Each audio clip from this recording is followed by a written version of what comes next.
So bukas na yun. So may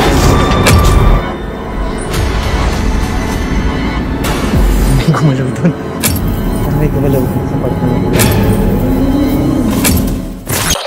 Iwa talaga yung noo mo dito pag nagkataon. Kasi yero yan. Kasi bagsak na sila oh. Ayan oh. Diba? Oh. Oh. Narinig niyo yan? Parang may boses, diba? Ewan ko narinig yan. Pinakuha mo. May boses na parang ano.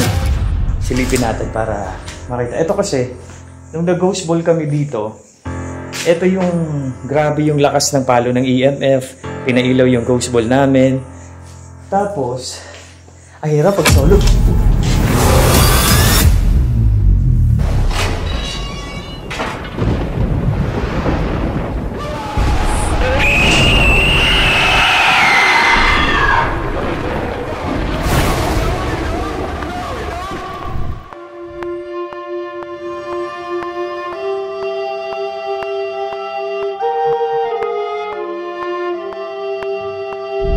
Isang lugar na maraming kababalaghan ang nangyayari.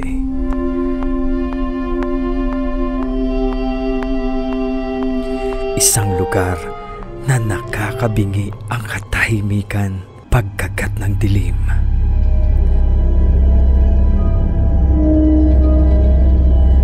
Lugar na matagal nang may hiwagang nakakugli.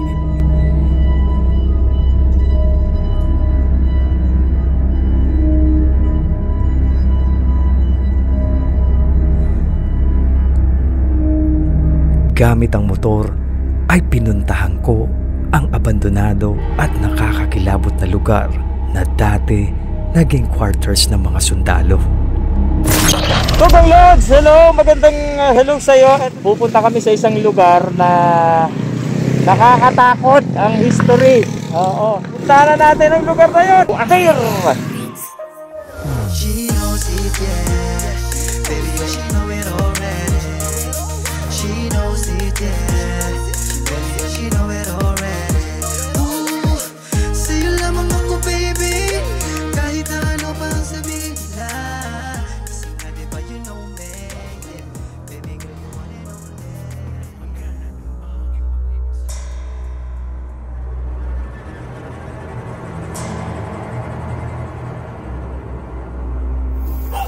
Tugang Lods, magandang gabi.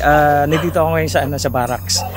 Papasukin ko lang, sa solo vlog ko lang to para makita kung ano yung meron dito sa loob. Kaya samahan niyo ako, Tugang Lods.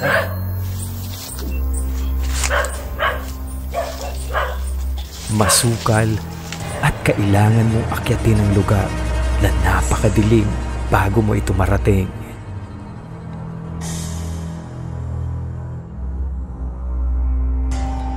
Tanging ilaw lamang ng flashlight ang aking sinusundan para makita ko ang daan.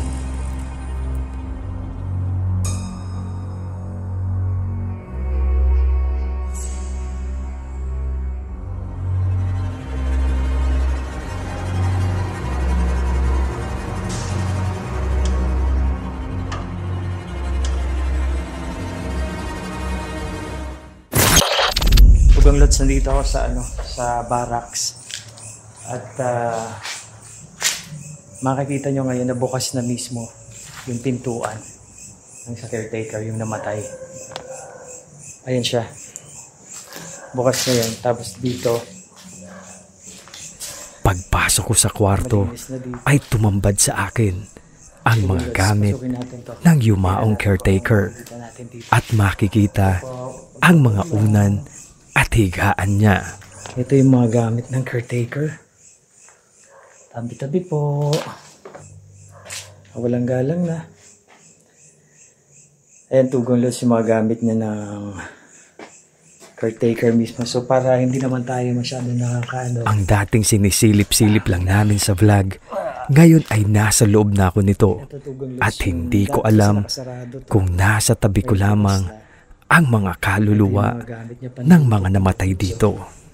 Kasi pasilip-silip lang kami sa bintana dito dati. Kasi nakasarado eh. Tapos yung nag-vlog dito na may nakita doon na babae dun sa part na to, dito sa area na to. Kasi nasa likod siya na gano'n. So silipin natin. Dito kasi sa likod, dito kami sumisilip dyan, no? Dati, yung video namin. Yung time na yon, dyan kami sumisilip. So dito sa loob nakita, ang sabi, yung babae. So kung may makita kayo, i-comment nyo na lang sa ano natin, sa video. Ayan yan sa likod ko. Sa Tugang Lodge. Ayan yung mga binibidyo-video ko lang sa labas na. Ito napasok ko na.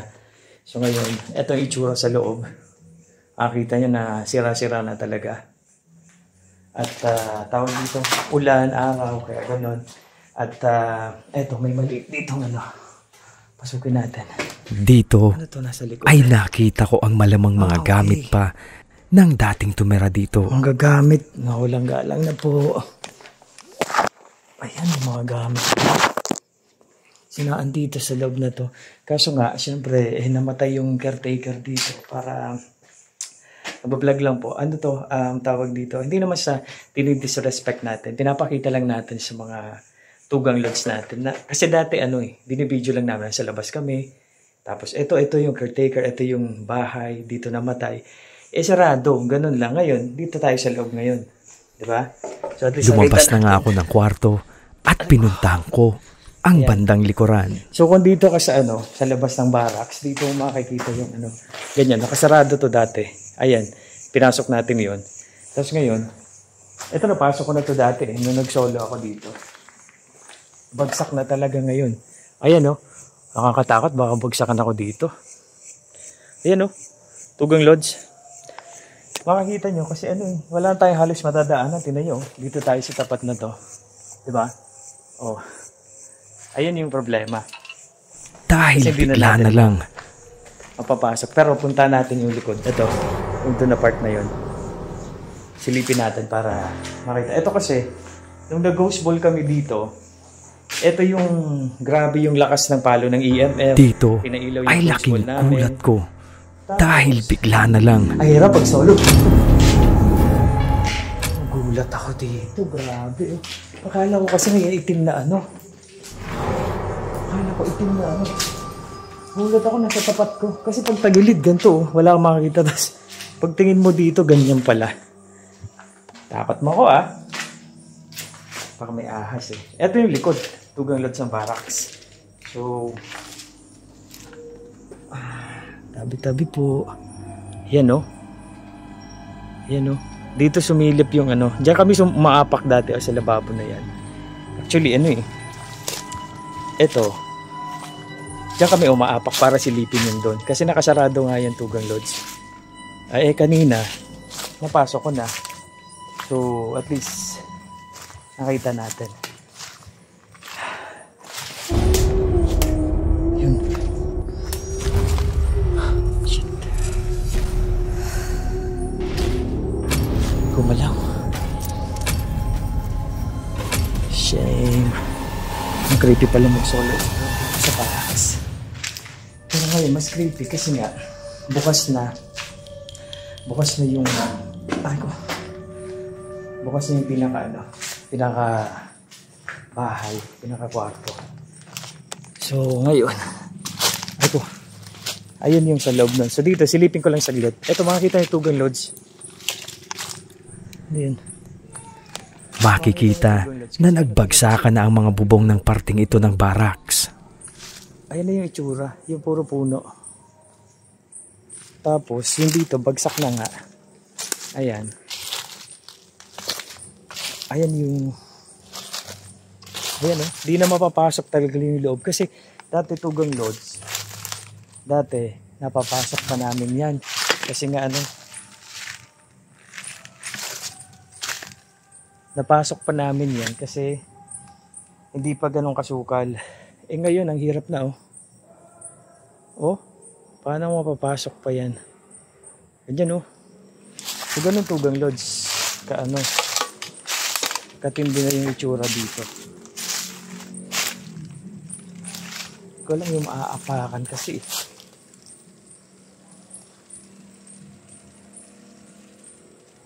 Narinig niyo yun?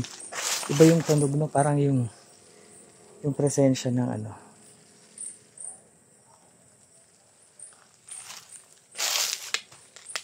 Naririnig ko eh. Parang may umaano sa bato ko eh. Parang ganun yung ano eh. Mabigat.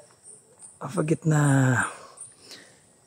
doon na gusto kong puntahan dun eh. Kaso may naririnig akong something na alam mo yun. Pero sige, lalabanan natin yung takot natin kasi para mapakita natin sa inyo Tugang Lods yung itsura ng barracks ngayon. Sobrang lala kasi ano eh, sabi ko sobrang lala kasi nga pag solo ka nag-explore dito kasi dito halo-halo naman sabi mo elemento, spirito. So ayan, sabi po ang lalaking puno oh. Ayan yung dulo oh. So ayan, Tugang Lods, papakita ko lang sa inyo ha, silipin ko lang. Ito pa oh, yung pinaka ano. Pero ano na siya, giba-giba na oh.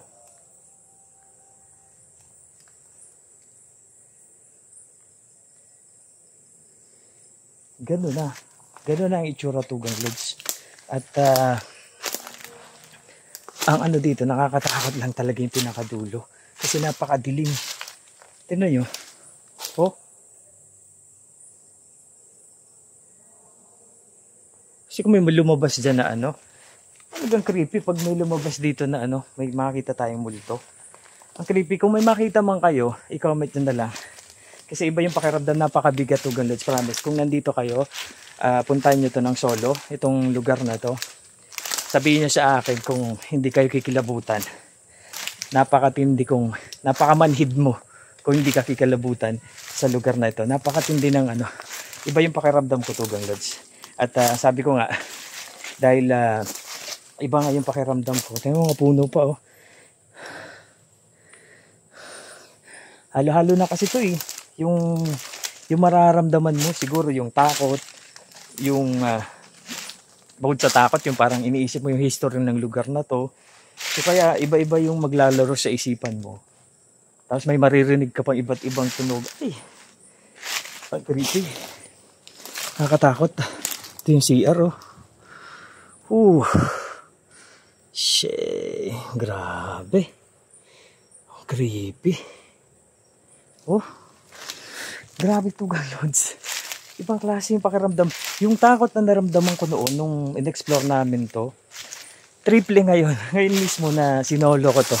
Na after ilang ano, lalo bukas Sa parting ito ay may nakita akong biglang gumalaw na tila ba anino.